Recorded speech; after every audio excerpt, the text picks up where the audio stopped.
నిన్న ఢిల్లీలో BJP, TDP, Janasena 3 పార్టీల పొత్తు ఖరారైనట్టుగా, తెలుగుదేశం ఎన్డీఏలో భాగస్వామైనట్టుగా అధికారిక ప్రకటించారు.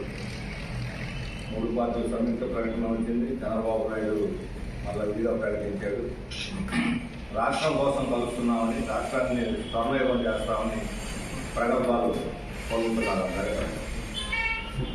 అత్యంత హేయమైనటువంటి విషయం ఏంటంటే, ఈ రాష్ట్రాన్ని ద్రోహం చేసి ప్రజల యొక్క తిరస్కారానికి గురయ్యి ఈరోజు దేశంలోనే అడుగు పెట్టడానికి కూడా వీళ్ళని రాష్ట్రంగా ఉన్నటువంటి ఆంధ్రప్రదేశ్లో బీజేపీకి కొమ్ములు తెచ్చి వాళ్ళ విద్రోహానికి అధికార ముద్ర వేసింది ఒప్పందం.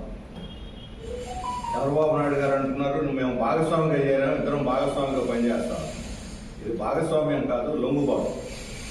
2014లో ఆ రోజు తెలుగుదేశం, బీజేపీ పొత్తు పెట్టుకుని మేము భాగస్వామ్యం అని అంటే ప్రజలు అర్థం చేసుకున్నారు.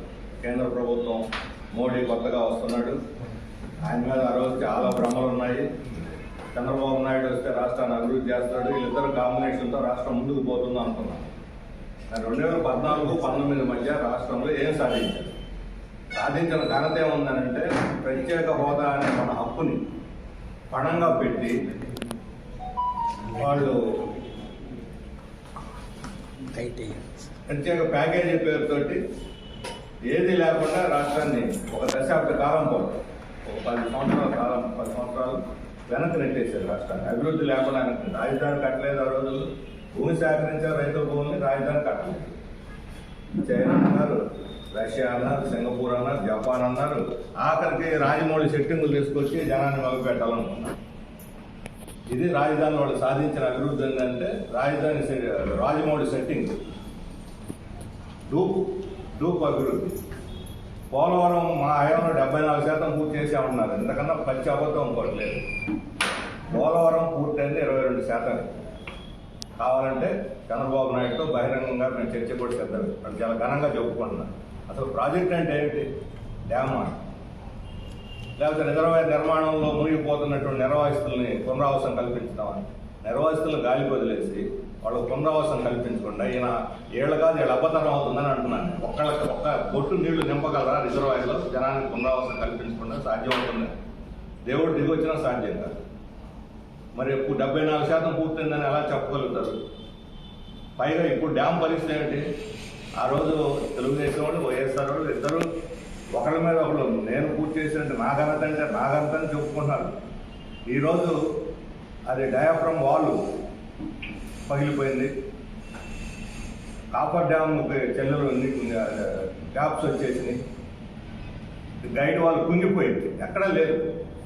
ఒక ప్రాజెక్టు డ్యాము ఈ రకమైన పరిస్థితిలో ఉండడానికి ఎవరు కారణం? ఇప్పుడు నేను నిర్మించానంటే, నేను నిర్మించానని గొప్పలు చెప్పుకొని 74% నేనే పూర్తి చేశాను తెలుగుదేశం అంటే, మొత్తం నేనే పూర్తి చేశానంటే జగన్మోహన్ రెడ్డి అంటే, ఈ లోపాల కారణం ఎవరో తెలుసుకొని చెప్పండి. మీరు జుట్టు పట్టుకొని తనుకోండి, ఎవరి కారణం తెలుసుకోండి. ఇళ్లలో ఆడవాళ్ళని తీసుకొచ్చి కూతురు మాట్లాడటం కాదు. నీ భార్య ఇది, నీ చెల్లిది, ఆయన చెల్లిది, నీ భార్యది, ఈ భార్యలు, చెల్లెలు, తల్లులు ఇంకా చర్చలు చేయాల్సింది వీటి గురించి, తెలుసుకోవాల్సిన వీటి గురించి. పోలవరం సంగతి ఏంటి? రాజధాని సంగతి ఏంటి? విశాఖ ఉక్కు పణంగా పెట్టారు. విశాఖ ఉక్కు ప్రైవేటీకరణ ఈరోజు తెలుగుదేశం మోడీ మోకాళ్ళ దగ్గర పణంగా పెట్టారు. వాళ్ళు అమ్మి పారేయాలి, లేకపోతే మూసేయాలని అంటుంటే వీళ్ళు చంద్రబాబు నాయుడు నోరెత్తి మాట్లాడటం లేదు. మన రాష్ట్ర అభివృద్ధి 30,000 మంది కార్మికులు, 1,00,000 మంది కుటుంబాలు ఆధారపడి బతుకుతున్నటువంటి విశాఖ ఉక్కుని కాపాడుకోలేని వాళ్ళు, కాపాడలేనటువంటి వాళ్ళు వీళ్ళు రాష్ట్రాన్ని అభివృద్ధి చేస్తారా? ఎవరిని మోసం చేయడానికి, ఎవరిని దగా చేయడానికి ఈ రకమైన మాటలు చెబుతారు. తెలుగుదేశం, బీజేపీ కాంబినేషన్ మన రాష్ట్రానికి మరణశాసనం లాంటిది. ప్రజలకు విశ్వాసఘాతకం. నమ్మిన ప్రజల్ని నట్టేట్లో ముంచి పోయి బీజేపీతో కలిసి ఈరోజు రాష్ట్రాన్ని మరింత వినాశనానికి గురి చేసేటువంటి ఈ ఎత్తుగడలు, ఇది తెలుగుదేశం, బీజేపీకి సంబంధించిన పార్టీల వ్యవహారం కాదు. 10 ఏళ్లుగా అధికారంలో ఉన్న కేంద్ర బీజేపీ మనం మోసం చేసి ద్రోహం చేస్తే అలాంటి పార్టీతో కలవటం అనేది 5 కోట్ల మంది ప్రజల సమస్య. ఇక్కడ అడుగు పెట్టడానికి వీళ్ళని బీజేపీని తీసుకొచ్చి మనకి ఇప్పుడు నిన్న నెల్లూరులో ఇక్కడే అనుకుంటారు సోహాన్ మధ్యప్రదేశ్ ముఖ్యమంత్రి నెల్లూరులో మాట్లాడుతూ ఆయన మధ్యప్రదేశ్ మాజీ ముఖ్యమంత్రి చౌహాన్ ఏమన్నాడు, దేవాలయాలకు అన్యాయం జరుగుతుంది, హిందువుల మీద దాడులు జరుగుతున్నాయి.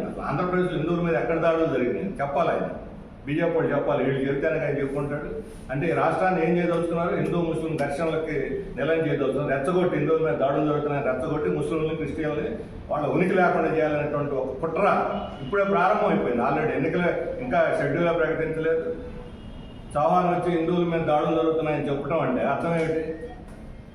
ముస్లింల మీదకి రెచ్చగొట్టడం కదా, క్రిస్టియన్ల మీదకి రెచ్చగొట్టడం కదా. దీనికి టీడీపీ జనసేన తందానంటాయా? ఇది ఈరోజు రాష్ట్రంలో ఉన్నది మత సమస్య, అభివృద్ధి సమస్య. అభివృద్ధిని తీసి చెత్తపుట్టలో పడేసి మోడీ ఈరోజు మత సమస్యను ముందుకు తీసుకొచ్చి అజెండా చేస్తున్నాడు. 2014లో గుజరాత్ నమూనాలో అభివృద్ధి చేస్తానని చెప్తానంటే జనం నమ్మారు, ఇడుతు నమ్మింది.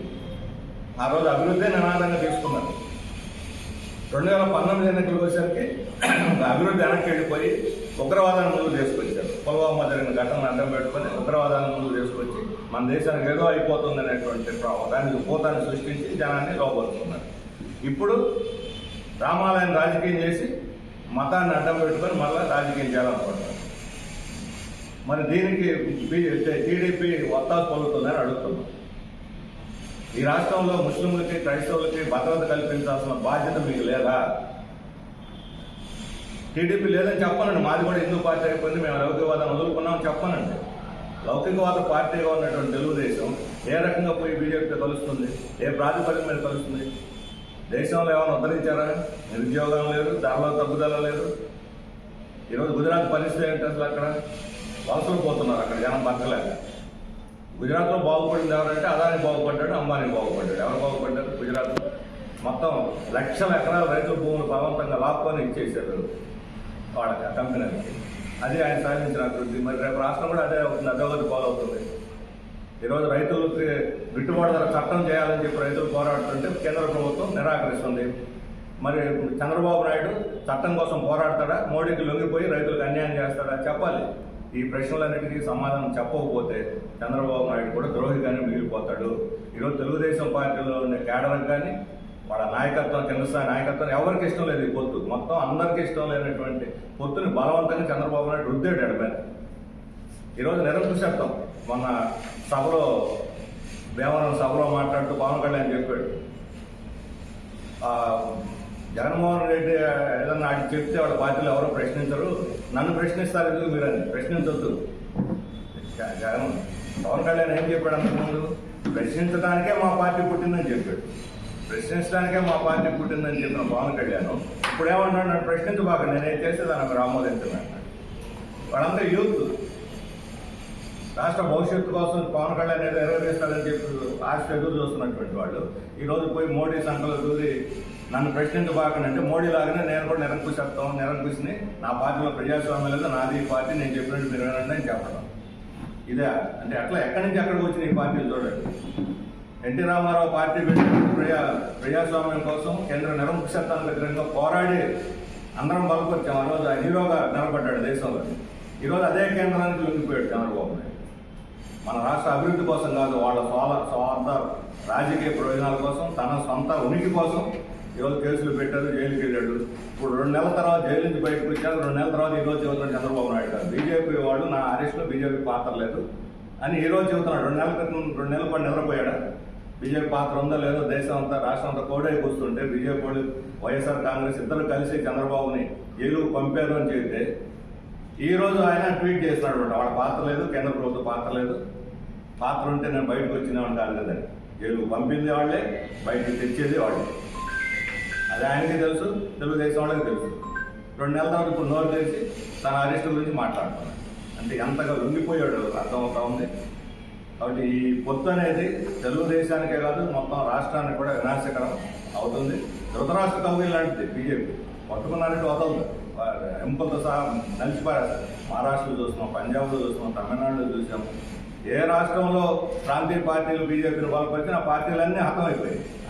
అన్ని పార్టీలు చీలిపోవటం, అడ్రస్ లేకపోవటం, మొత్తం పాదాక్రాంతం, బీజేపీకి పాదాక్రాంతం అయిపోయిన పార్టీలు. ఇప్పుడు ఇది కూడా ఎన్డీఏలో తెలుగుదేశం సహభాగస్వామ్యం కాదు, బీజేపీకి ఇది లొంగుబాటు. బీజేపీకి లొంగిపోయి రాష్ట్రాన్ని పణంగా పెట్టారు, రాష్ట్ర ప్రయోజనాలు పణంగా పెట్టారు. అందుకని దీన్ని తిరస్కరించాలి. ఈ ఎన్డీఏ కూటమిని ఇక్కడ రాష్ట్రంలో ఆ పార్టీలను ఓడించాలని చెప్పి మేము ప్రజలకు విజ్ఞప్తి చేస్తున్నాం. అలాగే ఆల్రెడీ ఇక్కడ వైఎస్ఆర్ కాంగ్రెస్ అధికారంలో ఉంది. నిన్న మొన్నటి దాకా వాళ్ళు బీజేపీ నూరే గారు ఇప్పుడు కూడా అంతర్గతంగా మళ్ళీ బీజేపీ చేయి వదలవు. బీజేపీ వాళ్ళు వైఎస్ఆర్ చేయి వదలలేదు, వైఎస్ఆర్ వాళ్ళు బీజేపీ చేయి వదలలేదు. వారానికి ఒకసారి పోయి వస్తామంటే ఏడు మధ్య కూడా రహస్య ఒప్పందాలు ఉన్నాయి. టీడీపీతో కలిసినా సరే నిన్ను ఆదుకుంటాము, నీకు సహాయపడతామని వాళ్ళు హామీ ఇచ్చిన తర్వాతే వీళ్ళు చల్లాలేదు. అందువల్ల ఒప్పందం ఉందా లేదన్న నిమిత్తం లేకుండా వైఎస్ఆర్ కూడా కాంగ్రెస్ అనధికార మిత్రుడే. కాబట్టి వైఎస్ఆర్ కూడా వల్ల మైనార్టీలో కొంతమంది అనుకోవచ్చు వీళ్ళు తెలుగుదేశం బీజేపీ కలిసిపోయింది, వైఎస్ఆర్ ఉన్నాయి. వైఎస్ఆర్ వచ్చినా బీజేపీ వచ్చినా రేపు తెలుగుదేశం వచ్చినా ఈ రాష్ట్రంలో బీజేపీ అధికారంలో ఉన్నట్టే. ఈ 5 ఏళ్ళు అదే ప్రూవ్ అయింది, రాబోయే 5 ఏళ్ళు కూడా అదే అవుతుంది. వైఎస్ఆర్ గెలిచినా టీడీపీ గెలిచినా బీజేపీ అధికార పీఠ మీద కూర్చున్నట్టే. వాళ్ళు చెప్పేదే వీళ్ళు చేయాలి, వాళ్ళు రాసేస్తారు, ప్రాంప్టింగ్ చేస్తారు, వీళ్ళు పలుకుతారు. జరగబోయేది అది. అందుకని రాష్ట్రంలో ఇండియా బ్లాక్ పార్టీలని ఆదరించాలి, వామపక్ష పార్టీలను ఆదరించాలి. అలాగే కాంగ్రెస్, సిపిఐ, సిపిఎం ఇప్పటికే మేము ఒక అవగాహనకు వచ్చాము. ఉమ్మడిగా పోరాడాలి, ఈ శక్తుల్ని ఎదుర్కొని లౌకికవాదాన్ని బలపరచాలి, రాష్ట్రంలో రాష్ట్రాభివృద్ధి ప్రత్యేక హోదా సాధించాలనే లక్ష్యంతోటి మేము ముందుకెళ్తున్నాము.